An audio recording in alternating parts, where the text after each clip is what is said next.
Hello and welcome. We're going to be talking about these right here. Can you see? I can't see. See, now I have to go around. Oh, there's a lot of reflection. So, and I'm covering up the Japanese at the bottom.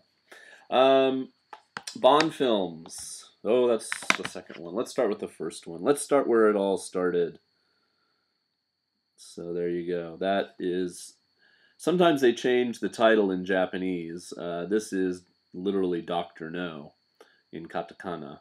Um, So, if you're looking for it and that's the spine, sometimes it's a little difficult. But, they usually leave enough English on there in addition to the Japanese so you can figure it out. And these are DVDs, not Blu-rays. What happened was, obviously DVDs are, even in Japan, are becoming less popular. And these are the remastered, I think they came out in 2005, double disc sets. And so you get one disc that's got the movie and then a second disc of extras. And they're remastered and they look very good. Although, gosh, this must have been packaged fairly recently because, as you can see there in the promotional materials, they're talking about Casino Royale. And, there's all kinds of stuff you can buy. Japan loves to product, just market things crazily. And there's Bongo's Blue. So the first offerings on Blu-ray before now, you can get all 22 movies. So this was a little while ago. So these were at my local retailer, the DVDs, and they're very cheap. They should be like 1,500 yen each, I think. Or something, or maybe even 2,000 yen each, which is about $20 or so. And they were on sale for 800 yen each for a double disc set. So I picked up like 12 of them. I just bought like a ton of Bond films, and I decided, I'm on summer vacation, I'm going to go through them and watch all the Bond films from Dr. No in 1962, 63, all the way up to Quantum of Solace, in preparation for Skyfall, which I'm a huge Bond fan, and I can't wait for the new film. So we start with Dr. No, and it is a great, great movie. And, I'm curious, a lot of you are probably much younger than me. I'm 43.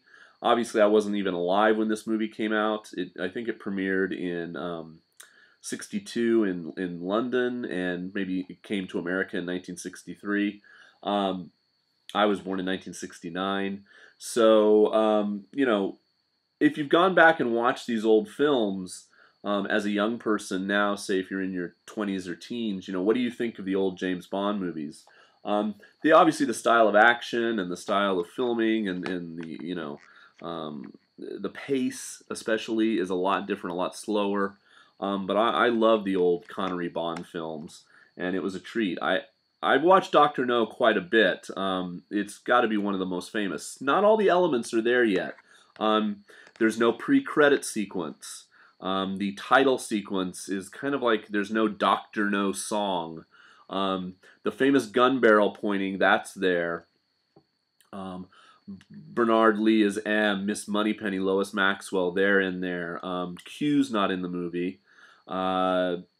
Jack Lord, who later played the lead in Hawaii Five-0, plays Leiter, Felix Leiter, the CIA operative, and they wanted him to come back for Goldfinger, but he wanted more money and higher billing on the cast list, and they said no, and they got someone else. And but he was a great Felix Leiter in this movie. The whole movie almost takes place in Jamaica. It's interesting. You think of James Bond as so British, but the whole movie practically takes place in Jamaica. And of course, there's the famous scenes with Ursula Andress over here, coming out of the ocean in her white bikini, singing "Under the Mango Tree, Me Honey."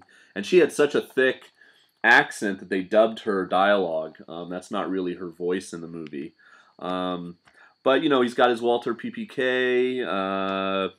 Just a lot of the elements of James Bond are starting to come into place in this movie, but it's not got a lot of gadgets. The plot is very tight. The villain is great. Dr. No himself. There's a lot about, you know, the space race and stuff, because that's what was going. You got to remember, back in 1962, we hadn't been on the moon yet. You know, the Apollo astronauts had not done their thing, so it was a different world. But I love this first James Bond, based on a novel, of course, not the first Ian Fleming novel. They picked and choosed and went out of order, but it's pretty close to the novel if you've read the novel. Then the next movie, number 2 James Bond movie, is From Russia with Love. And so this came out the next year, 63 in Britain, 64 in America. And these first two are really quite a departure. They don't follow the Bond formula that we kind of have come to know and love. That really started with the third movie, Goldfinger, which I'll talk about in the next vlog. A lot of people really love From Russia with Love. Again, it doesn't really take place in England at all. Not a lot of the Bonds do, but this one takes place almost exclusively in Turkey. And even though it's called From Russia with Love, the great thing about this movie is the bad guy assassin played by Robert Shaw. If you're a fan of Jaws, he was Quint, you know, the owner of the boat in Jaws. And this movie is more than 10 years before Jaws, and he has a great fight with James on a train. I think Daniela Binacci, the actress they got from Italy to play one of the first Bond girls, Honey Rider, of course, in Dr. No is the first Bond girl, I guess. She's Ms. Romanov, they're trying to have defect. She is just gorgeous, just absolutely beautiful woman.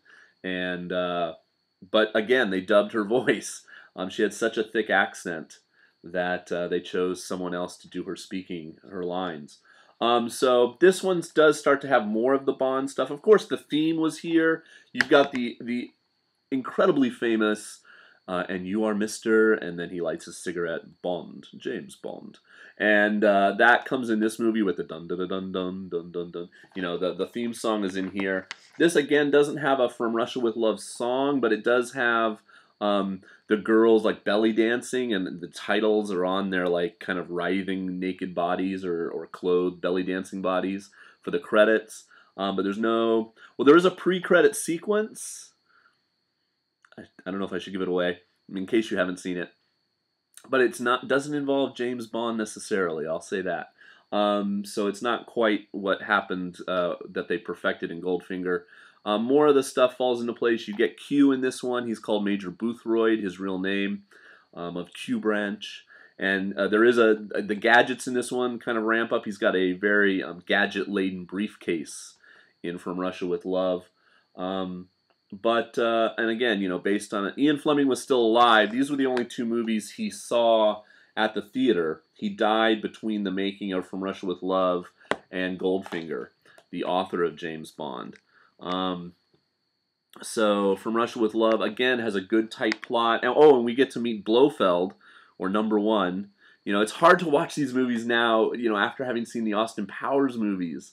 But yeah, he's Number One. He strokes the white cat, and you never see his face. I think, you know, they had an actor on set do it, and then some other actor for the voice.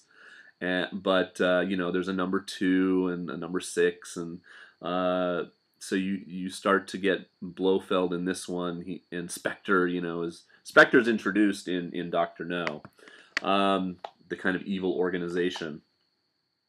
And the title in Japanese basically translates to From Russia with Love.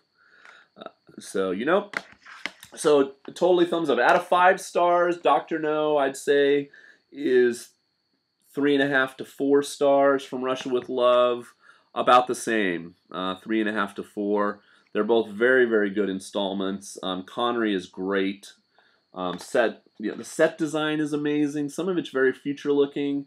I love these movies. Rent these movies. Try these movies. If you can get these type of discs, the extras on the second discs are awesome. So next up, more Bond films. I'll talk about Goldfinger and Thunderball in the next one. Okay, thanks for watching a movie review. See you next time.